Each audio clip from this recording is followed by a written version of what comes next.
박병석 국회의장이 어제 재헌절 경축사에서 개헌 필요성을 언급했는데요. 이를 계기로 21대 국회에서 개헌 논의가 본격화될지 주목됩니다. 네, 이 밖에 정치권 이슈들에 대해서 오늘 김형주 전 의원, 민현주 전 의원과 함께 이야기를 나눠보도록 하겠습니다.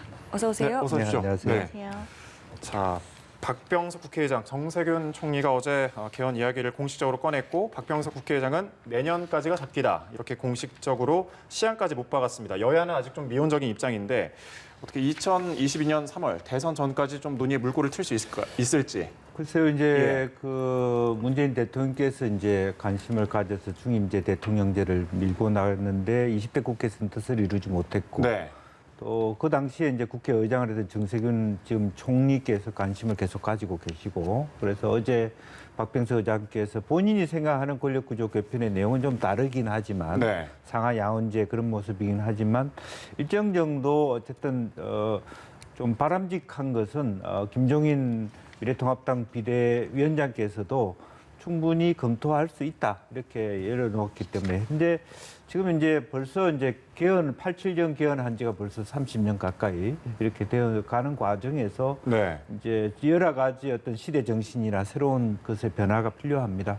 과거에는 인간 중심이었다면 이제는 그야말로 생명 존중이라도 더 넓은 의미에서의 문제가 있을 수 있고 여러 가지 개헌해야 될 필요성은 점증하고 있는 것이고 다만 이제 여건이 그렇게 될 것이냐 200석 정도의 말하자면 이제 민주당이 봤을 때 지금 176석을 네. 가지고 있습니다만은 나머지 말하자면 24석, 25석 정도를 더 확보할 수 있느냐가 관건이 될 것이라고 보여지는데 예. 저는 개인적으로 단임제 대통령제가 가지고 있는 그 당시에는 의미가 있었어요. 독재를 끊어낸다는 의미에서 네. 단임제가 의미가 있었지만 이제는 이 단임제가 오는 비효율성, 즉 한 집권 3년 되면 레임덕이 돼서 그냥 한 3년씩 전혀 다른 정부가 들어서는 것에 대한 문제가 있기 때문에 최소한 4년 중임제로의 말하자면 원포인트 개헌이라도 해야만 좀 더 국가 행정이라든지 예. 효율성이 더 높아지지 않겠는가. 또 국민들도 그렇게 생각하시는 분들이 많으실 거고 또 충분히 이 논의에 대해서는 지난 국회에서도 상당히 많은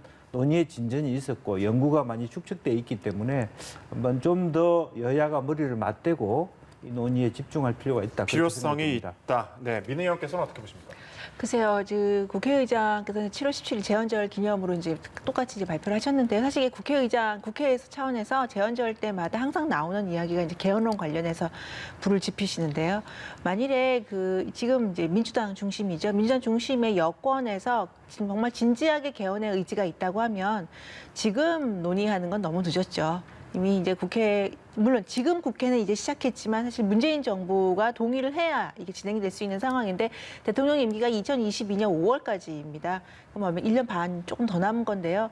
만일에 이게 진정성 있는 여권의 의지라고 했다면 대통령 임기 시작하자마자부터 추진했었어야 되고 그다음부터 쭉 진행이 됐어야 되는데 지난번 물론 정세균 전 의장 때도 한번 이야기 나왔었죠. 그리고는 뭐 정부 아니다 그래서 한번 내용은 나왔지만 더 이상 논의가 되지 않았어요. 예. 그리고 이번에도 또 박병석 의장이 제안은 했지만 과연 구체적으로 어떤 내용으로 개헌을 할 건지 여당이 어떤 방향으로 갈 건지에 대해서 전혀 언급하지 않고 그냥 개헌 이슈만 던진 것은 마치 그냥 재헌절 기념해서 항상 나오던 그 이야기를 한번 하신 것이 아닌가 또는 지금 여권 관련해서 많은 이슈들이 부정적인 국민 여론에서 국민들을 분노케 하는 이슈들이 있는데 이 이슈를 좀 덮고 가려고 하는 물론 그 실현 가능성에 대해서는 적게 볼 텐데요. 예. 그런 의도가 있는 것이 아닌가. 그래서 야당은 이 개헌에 대한 논의를 진지하게 이어가기에는 사실은 너무 부족한 부분, 여당이 제안한 것들이 부족한 부분들이 많다라고 생각을 합니다.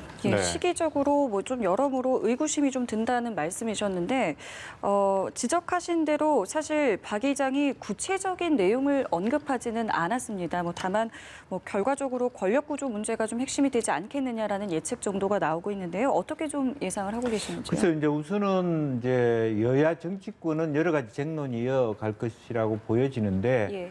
어쨌든 그 논의에 집중했던 정세균 총리께서 상당히 이런 부분에 대해서 하답하고 하는 부분이 있어서 이제 실제로 그 개헌 논의에 불을 새롭게 지피면서 개헌의 발의에 대한 어떤 국민 발의라든지 여러 가지 다양한 국민들과의 대화를 통해서 정면 돌파하겠다는 시도도 있을 것으로 예상이 됩니다. 그래서 역대로 여야가 자기의 유불리에 따라서 그렇게 이제 개헌 논의를 치부를 하기 시작하면 개헌이 될 수가 없죠. 그러나 이제는 조금 이제 그런 차원을 뛰어넘어서 개헌 발의라든지 또 개헌 논의라든지 또 개헌의 결정 과정 자체가 조금 이제 그동안의 경성이었다면 연성으로 될 가능성이 있다라고 하는 논의는 있습니다. 그렇기 때문에 전체적으로 보면 전 세계의 흐름으로 봐서도 실전민주주의 흐름도 많고 시대 정신의 변화도 있기 때문에 어떤 형태로든 개헌 논의는 다시 논의해야 되고 이제는 좀 이 논의만큼은 국가 전체의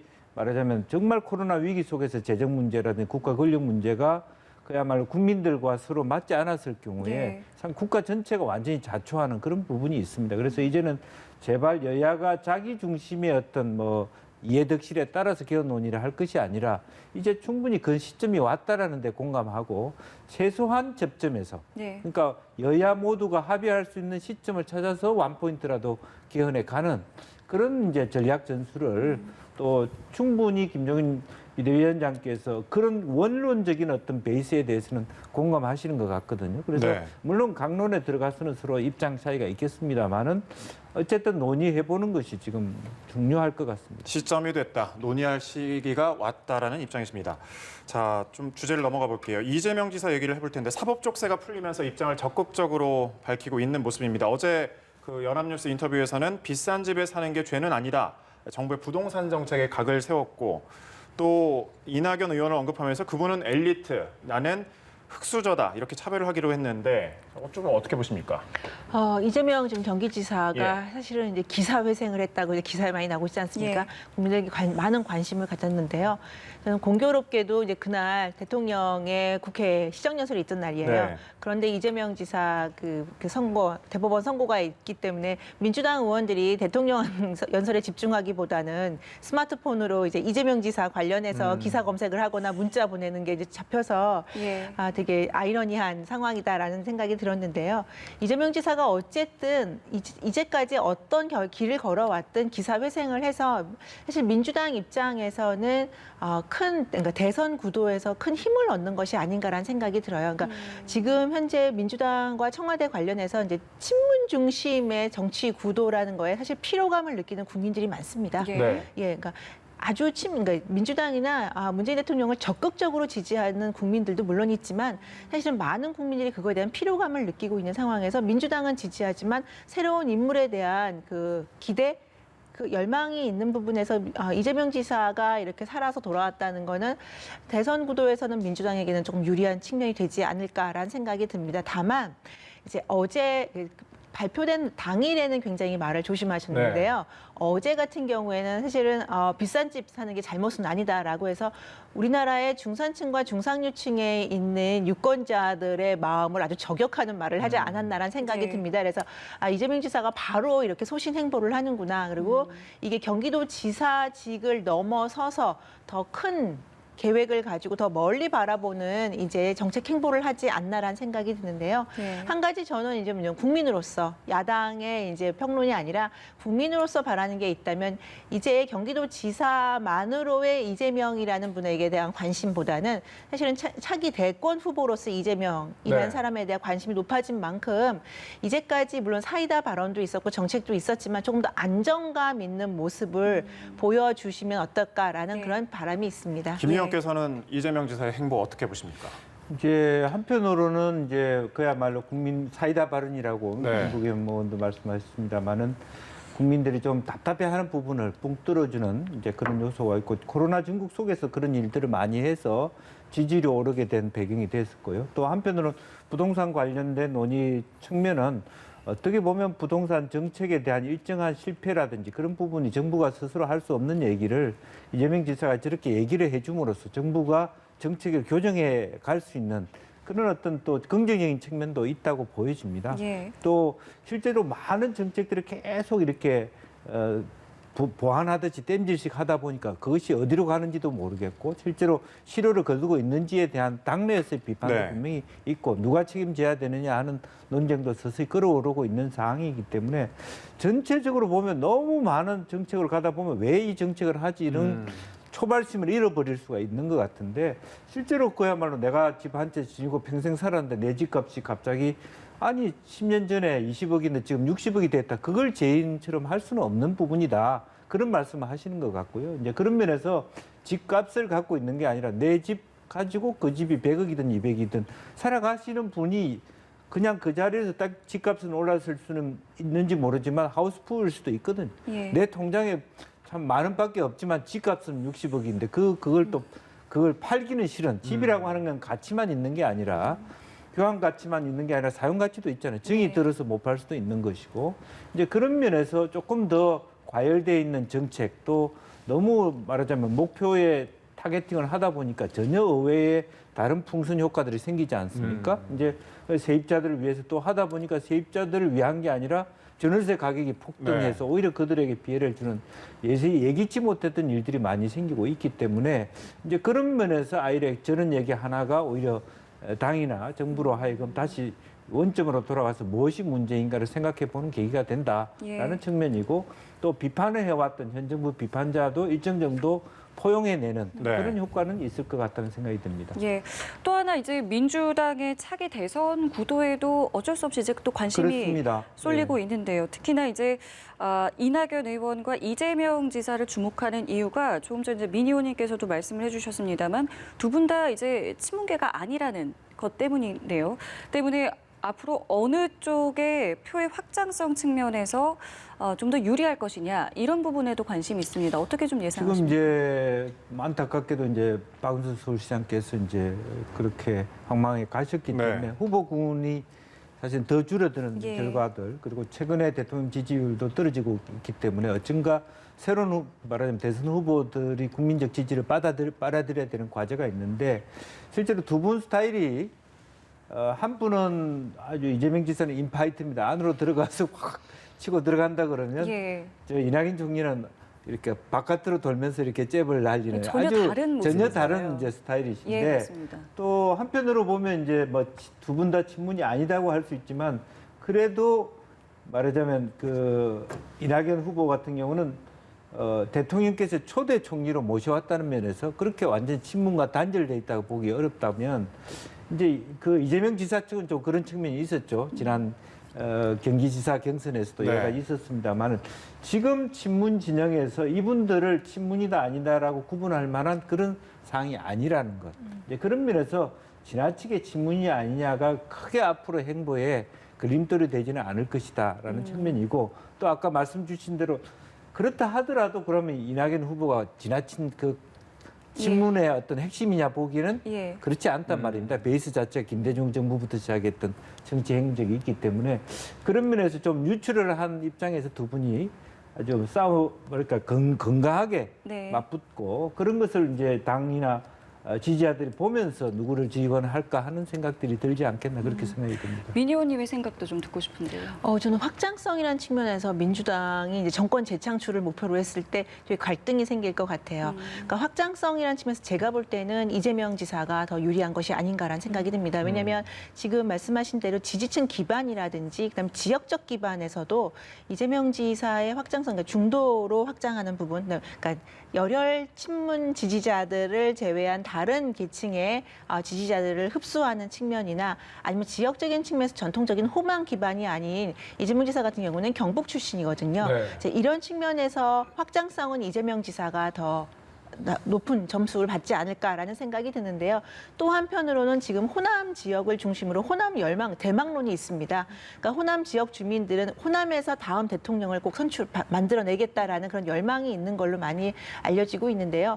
이낙연 지금 의원이죠. 이낙연 의원이 만일에 이 호남 열망을 등에 업고 되지 않았을 경우 민주당의 그 대선 가도에서 플러스 마이너스가 있을 텐데 이낙연 지사가 된다고 한다면 사실은 텃밭에서는 받지만 그 이외에 지역적으로 영남권에서 경북이라든 TK, PK에서의 그 득표율에 문제가 있지 않을까라는 네. 생각이 들고요.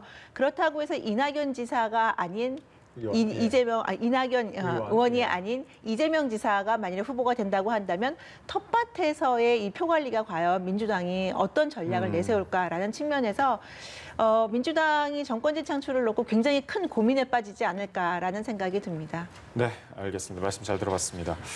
자, 박원순 전 서울시장 관련 의혹을 또 이제 성적 스캔들이다 이렇게 이야기를 한 통합당 정원석 비대위원의 발언이 논란이 되고 있는데 민주당에선 사퇴를 주장했고 통합당은 2달 활동 정지 징계로 마무리를 했습니다. 설득력 있는 징계라고 보시는지 어떻게 보십니까? 저는 뭐 민주당 입장에서는 그 징계 행태를 어떻게 하는가는 별로 중요하지 네. 않다고 보여집니다. 다른 당이 또 징계를 내리는 것이 뭐 중하다, 경하다 이렇게 판단하는 것은 뭐 적절하지 않고요. 오히려 이제 저는 좀 아쉽게 생각하는 네. 부분이 뭐냐면 이분이 88년생이란 말이에요. 그리고 어떤 1년 그 다른 언론기관에서 선택한 2019 차세대 리더 백인에 들어있는 분인데 제가 안타까운 것은 여다 야다를 떠나서 기성 정치인들이 낡아서 저런 어떤 뭐 막말하고 하는 것에 대해서 젊은 비대위원을 찾는 이유가 뭡니까? 그보다 더 참신하고 깨끗고 대안을 내세우는 그런 것으로서의 의미가 있는데 그러면 기성 정치인보다 못지않게 막말을 하는 젊은 예. 정치인이라 하는 면에서 상당히 아쉽게 생각합니다. 우리가 4세대라고 하는 말이 저는 나쁘게 생각하거든요. 좋다고 생각하지 않아요. 4세대의 의미는 네. 넥스트 제너레이션의 의미는 미안하지만 너는 다음에 와라 라고 하는 것인데 지금 이런 행동을 계속하면 계속 차세된 거예요. 현해 기득권층이 젊은 애들은 안 돼. 실수해. 막말해. 이런 어떤 낙인 효과를 다시 젊은이가 찍어가기 때문에 예. 본인을 뛰어넘어서 저는 아쉽게 생각하고 여야에 더 참신하고 더 능력이 있고 기존의 정치권을 비판할 만한 새로운 리더들이 발굴해 예. 가는 과정이 저는 비대위원도 모시는 것이고요. 예. 이제 그런 건데 그런 자리에 가서 기존 정치인 못지않는 막말을 한다는 것은 뭐 젊은 애들이 뭐 새로움이 있냐. 뭐 그런 나이 든 사람이었던 우리가 더 낫네. 이런 부분이 있기 때문에 그런 측면을 저는 매우 아쉽게 생각합니다. 네, 네. 민희 의원께서는 어떻게 보십니까? 저는 사실은 이 정원석 비대위원이 스스로 사퇴했어야 된다고 생각을 합니다. 스스로 사퇴해야 네. 된다. 그러니까 물론 김종인 위원장이 이제 2개월 활동 정지 처분을 내렸지만요. 그 전에 사과를 했습니다. 물론 자기가 이제 그런 의도는 아니었다. 정 비대위원이 내가 얘기하고 있던 건 그런 의도가 아니었지만 정말 죄송하다라고 사과도 했고요. 하지만 그 사과의 진정성이 있으려면 저는 그 사과와 동시에 정 비대위원이 스스로 사퇴를 하고 모든 것에 대한 책임을 지겠다. 그래서 네. 이것이 통합당의 공식 입장이 아니고 통합당 지지자나 아니면 이 관련해서 상처받은 모든 분들께 자기가 용서를 구하는 자세를 취했어야 되는 것이 아닌가라는 그런 아쉬움이 있고요. 물론 당 차원에서는 2개월 활동 정지 처분도 굉장히 큰 사실 제재다라고 말을 하고는 있지만 국민들 입장에서는 그렇게 받아들여지지 않고 있는 것이 현실입니다. 그래서 저는 비대위원 물론 이제 와서 정 네. 비대위원이 사퇴를 하는 것은 너무 늦은 감이 있는 거고요. 예. 그 자리에서 사퇴를 했었어야 이것은 통합당의 의지가 아니다. 통합당의 여론과 전혀 관련이 예. 없다라는 선긋기라는 측면에서도 분명했었는데 좀 시기를 놓친 것은 안타깝습니다. 네. 자, 그렇다면은 그 징계를 내리기까지의 과정을 보면은 좀 이전과는 다르게 좀 발빠른 모습을 보였거든요. 네. 이러한 모습은 좀 어떻게 보셨는지? 그러니까 그 부분에서는 저는 굉장히 높이 평가를 합니다. 그러니까 물론 이제 징계 차원에서 어떤 발언을 했을 경우에 예. 그러니까 사실 당원 당규가 있을 거예요. 예. 그 당원 당규에 맞춰서 이 정도의 어떤 발언 수위에서는 어느 정도의 징계 처분 이게 예. 있습니다. 그래서 제가 이제 왜 그 2개월밖에 안 했느냐라고 지도부의 이제 비판적인 입장을 하기보다는 본인이 스스로 사퇴했어야 된다라고 말씀드리는 가장 큰 이유가 바로 그겁니다. 그러니까 당원 당규에 따른 징계 수위와 본인이 느끼는 그 비대위원으로서 책임감이라는 측면에서 본다면 네. 사실은 당원 당규에만 의존하지 말고 지금은 국민만 바라보고 간다고 미래통합당의 비대위가 이미 출범할 때 말하지 않았습니까? 이런 측면에서 더 겸허하게 책임지는 자세를 보였으면 어떨까라는 생각이 듭니다. 네. 이야기 주제를 넘어가 보겠습니다. 또 내년 4월 보궐선거가 관심인데 친문으로 꼽히는 전재수 민주당 의원이 서울과 부산시장 후보를 내지 않아야 한다 이런 입장을 냈습니다. 그리고 당권 도전에 나선 김부겸 전 의원은 필요하다면 당원을 개정해서라도 후보를 내야 된다. 역시 또 공개적인 입장을 냈고, 자, 일부에서는 당원을 바꿔서라도 후보를 내야 된다. 아니다. 이런 입장이 있는데 어느 쪽으로 좀 무게가 실린다고 보십니까? 글쎄요, 이제 예. 서울시장은 이제 대선을 앞두고 치르는 선거에서 당원을 바꾸더라도 안 낼 수 있겠느냐 하는 그런 내용들이 네. 많을 거예요. 그래서 좀 현실적으로 이건 좀 당원이 너무 세다. 이제 그런 부분이 있는데 다른 각도에서 들어가 보면 후보를 내야 되냐 이런 생각도 들어요. 유불리를 따지다면. 네. 왜냐하면 제가 이제 서울시장 캠프도 있었습니다. 서울시장 선거 한 번 치르는데 한 40억 정도의 돈을 듭니다. 네. 그런데 사실은 솔직히 얘기하면 민주당으로서는 굉장히 민주당이 원인을 제공했고 민주당한테 불리한 선거인데 임기 1년짜리 선거를 치르는데 불리한 선거를 치르는데 40억을 내고 후보가 될 사람이 얼마나 있느냐. 이제 그런 측면이 현실적으로 하나 있습니다. 실제로 김종인 위원장께서도 뭐 아주 다음 말하자면 서울시장 선거 우리한테 유리할 수 있기 때문에 아주 젊은 참신한 후보 내겠다 했는데 저는 그게 그 마음에 와닿지 않는 게 40억을 낼 수 있는 참신한 후보가 있느냐. 홍정욱이나 안철수나 정말 재산 많은 분 아니면 예. 정말 어려운 부분이거든요. 예를 들면 4년 임기, 물론 뭐 40억을 가지고 4년 임기 동안 40억을 보전받는다 이렇게 생각할 수는 없습니다만은 1년 임기를 하기 위해서 그런 리스크를 질 수 있는 야든 여든 후보 찾기도 힘들 것입니다. 사실. 그렇다면 예. 사실 당원 당규를 바꾸서라도 후보를 낼 수 있다 하지만 전재수 의원 얘기처럼 현실적으로 부산은 더군다나 더 지형적으로 어려워졌다고 보면 아예 전술적으로 미안합니다. 이번에 안 내겠습니다라고 하는 것이 국민의 지지를 받아서 대선에 이기는 것이 훨씬 더 낫지 않겠냐. 국민의 장을 받으면서 되지도 않은 선거를 무리하게 가난한 민주당 후보들이 40억을 낼 수 있고 40억의 돈을 지금 박 전 시장의 빚도 다 선거 빚입니다. 예. 제가 초창기 알지만 크라우드 펀드로 받은 그게 다 빚이거든요. 남은 빚을 가지고 선거를 하고 이자까지 갚아주면서 뭐 시장을 해 오셨기 때문에 그 빚을 정상적으로 일한 사람은 갚지를 못해요. 이제 그런 면에서 내용과 형식상의 약간의 충돌이 있다 그렇게 말씀드릴 수 있습니다. 네, 민 의원께서는 민주당에서 어떻게 할 거라고 보십니까? 당원 당규를 따른다면 충실히 따른다면 물론 후보를 내지 말아야겠죠. 네. 그럼 저는 사실 오거돈 부산시장 하나의 재보궐선거가 있을 때만 해도 민주당이 지금 김영주 전 의원님께서 말씀하신 그 포인트 때문에라도 후보를 안 낼 수도 있겠다라는 생각을 했습니다. 그렇다면 국민들께 훨씬 더 책임지는 모습과 헌신하는 모습, 개혁적인 모습을 보일 거라고 생각을 했는데요. 예. 근데 지금 현재 제가 그렇게 생각했던 거는 민주당이 이제 물론 국민들께 그 어필하는 차원도 있지만 지금 현재 부산의 여론이나 선거 구도상 민주당이 부산시장 선거에서 그렇게 유리한 상황이 아닙니다. 특히 문재인 대통령은 이제 고향을 지키고 싶은 생각이 있겠죠. 하지만 부산시장 선거에서 유리한 상황이 아닌데 민주당이 굳이 당원 당규까지 어기고 그리고 오거돈 시장의 성추행 관련된 그 아주 국민들이 눈살을 찌푸리는 스캔들로 인한 그러니까 추행으로 예. 인한 문제로 인해서 재보궐이 생기는데 과연 여기에 후보까지 내면서 또 선거에 패배하는 모습까지 보일까라는 측면에서는 부산시장 재보궐선거만 봤을 땐 그랬는데요. 서울시장 재보궐선거가 이제 생겼습니다. 물론 같은 사유죠. 그리고 더 극단적인 상황이 생겼죠. 그럼에도 불구하고 저는 민주당이 당원 당규를 이렇게 지키면서 국민들께 책임지는 모습을 보면서 후보를 내지 않을까. 그거엔 전 좀 회의적인 생각을 받는 게요. 서울시장 선거는 재보궐선거지만 수도권 선거고요. 어쨌든 민주당에게는 상당 부분 싸워볼 만한 선거다라는 판단이 내부적으로 있을 거라고 생각을 합니다. 그러니까 서울, 경기, 인천은 전통적으로 진보 진영이 유리한 지역이라는 건 뭐 국민들께서 다 아시고 계시고요. 예. 물론 박원순 전 시장의 이 성추문 관련해서 국민들이 많이 분노하고 있지만 사실은 민주당이 그렇게 절대적으로 불리한 선거인가에 대해서는 여론이 좀 갈리는 게 아닌가. 그렇다면 당원 당규를 바꾸면서까지라도 민주당은 후보를 내는 다만 이제 여당은 걸 시도하지 않을까 생각이 듭니다. 이제 여당 안에 있는 후보가 아니라 범민주 진보 후보라고 하는 시민 후보를 낼 수도 있겠죠. 이제 그러면서 이렇게 두 가지 측면, 그러니까 당에서 후보를 안 내는 걸 지키면서도 이 서울시장을 야당에 주지 않는 그런 어떤 대안도 찾을 수 시민 있겠다. 후보의 가능성도 있다. 네. 예.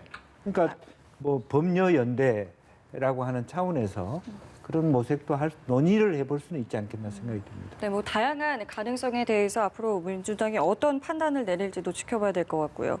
자, 그런가 하면은 통합당은 굉장한 자신감을 보이고 있습니다. 네. 일단은 오세훈, 안철수 두 인물에 대해서는 좀 선을 긋는 모습이면서 새로운 인물에 대한 어떤 기대를 조금 보여주고 있는 것 같은데 좀 어떤 움직임을 좀 보일 거라고 생각을 하십니까? 통합당 내부에서는 사실 서울시장 이번 재보궐선거 전혀 예상하지 못했던 상황이 이제 내년에 발생을 했는데요. 통합당 내부에서도 물론 가능성이 이전보다 더 높아졌고 한번 해볼 만한 선거다라는 분위기가 있는 거는 맞는데요. 국민들의 여론을 바탕으로 했을 때 통합당이 이번 지방선거, 재보궐선거를 기점으로 신뢰를 여전히 통합당에게 주시는지, 그러니까 통합당이 국민들의 신뢰를 받을 수 있는지를 결정할 수 있는 굉장히 중요한 선거라고 생각을 합니다. 네. 만일에 내년 재보궐선거에서 통합당이 좋은 성적을 거둔다면 그 이후에 있는 대선에서도 기대해 볼 충분한 여지가 생기는 건데요. 문제는 이제 민주당의 상황과 상관없이 국민들이 통합당에게 절대적인 지지를 보내느냐라는 점에서 저는 통합당이 고민해 볼 필요가 있다고 생각을 해요.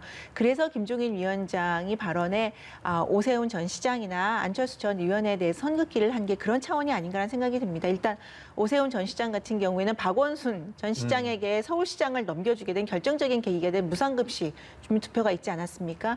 그리고 안철수 전 의원 같은 경우에는 지난번 지방선거 때 바른미래당 후보로 서울시장 선거에 나왔었죠. 그런데 어쨌든 기대에 미치지 못하는 국민 지지를 받아서 좀 안타까운 측면이 있었는데요. 이런 측면에서 볼 때 조금 더 국민들에 더 가까이 가고 그다음에 다음 세대를 책임지는 이미지의 더 좋은 정치인, 젊은 정치인, 또 능력 있는 정치인을 발굴해서 서울시장 후보로 내야 된다라는 그런 통합당 비대위에 그런 아주 큰 고민이 있는 게 아닌가라는 생각이 듭니다. 그래서 물론 이 짧은 시간 안에 네. 새로운 사람을 언제 발굴해서 하냐라는 측면도 있지만 사실은 예. 새로운 사람이 국민들이 모르는 분이 새롭게 등장한다기보다는요. 당에서 지금 굉장히 가능성 있는 후보로 아니면 가능성 있는 정치인으로 많은 좋은 평가를 받고 있는 분들이 서울시장에 도전하는 그 기회를 만들어주는 게 지금 김종인 위원장의 생각이 아닌가라는 생각이 듭니다. 알겠습니다. 주제를 넘어가서요. 저희가 시간 관계상 이제 좀 짧게 답변을 들어야 될 것 같은데 민주당 진성준 의원이 한 TV 토론이었죠. 그래봤자 집값이 안 떨어진다 이런 발언을 해서 논란인데 김현아 의원이 국가 경제를 생각해서는 그렇게 떨어뜨리면 안 된다고 얘기를 해서 그렇지 않다. 그렇게 떨어지지는 않을 것이다라고 얘기한 이렇게 해명을 했습니다. 너무 왜곡 보도가 되고 있어서 유감이다 이런 발언을 했는데 이 해명 좀 설득력 있다고 보십니까? 이것은 이제 김연아 의원께서 이제 방송을 마치면서 네. 정부가 의도적으로 경기 부양 때문에 집값을 사실은 떨어뜨릴 의지가 없는 게 아니냐 이런 의도로 얘기했기 때문에 예. 집값이 그렇게 마음대로 우리가 떨어뜨린다고 쉽게 떨어질 수 있겠습니까? 라고 하는 그런 측면, 경기 부양이라고 하는 측면 때문에 사실은 집값을 안 떨어뜨리고 하는 부분이 아니다. 이제 그런 의미로 얘기를 했는데 예. 좀 이제 본심이 뭔지는 알지만 내용이 좀 네. 말하자면 말씀 자체가 조금 뭐랄까 방법이 좀 잘못됐다 저는 그렇게 생각해요. 그러니까 정부가 그렇게 경기 부양 때문에 아파트 값을 안 떨어뜨린다는 거 잘못된 얘기다. 하지만 어쨌든 정부도 나름대로 노력하고 있지만 그게 생각만큼 아직은 작동이 안 되는 것 같다. 왜냐하면 부동산 정책이라고 하는 건 바로바로 결과가 나오는 게 아니고 심지어 어떤 경우는 다음 정부에서 결과가 나오기도 하거든요. 예. 차라리 이런 정도의 얘기를 좀 했으면 좋지 않았겠나 하는 생각이 듭니다. 뭐 경실련에서는 국토위 사퇴도 촉구를 하고 있고요. 이 해명과 이 발언에 대해서 좀 어떻게 매듭을 지어야 된다고 보시는지요?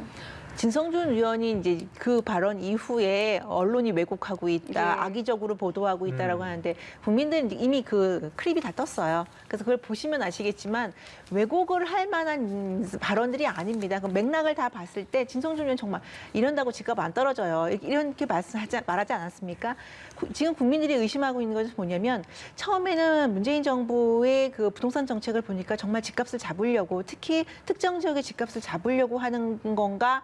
라는 약간의 기대감을 갖고 있다가 오히려 집값을 잡는 것보다는 세금을 더 거두려고 하는 게 아닌가라는 그 지금 국민들의 의구심으로 돌아섰는데 그거에 대한 답을 해준 게 진성준 의원의 발언이라고 생각을 합니다. 집값 안 떨어져. 집값 떨어지는 게 쉽습니까? 라는 그렇게 말을 했다 하더라도 지금 국민들은 주택을 하나를 가지고 있든 여러 개를 가지고 있든 새로 사든 가지고 있는 분이든 지금 다 세금이 많이 올랐어요. 그래서 결국에는 부동산보다는 이 문재인 정부의 그 파퓰리스트적인 복지 정책에 대한 그 재원 마련을 이렇게 집값을 올리면서 거기 세금을 걷어서 하려는 게 아닌가라는 것에서 굉장히 불만이 커지고 있는데 이 측면에서 경실련이 얘기한 진성준 의원이 그러면 그렇게 그 의도가 아니다라고 한다면 국토위 간사직 내놔라라고 하는 건 전 타당성이 있다고 생각합니다.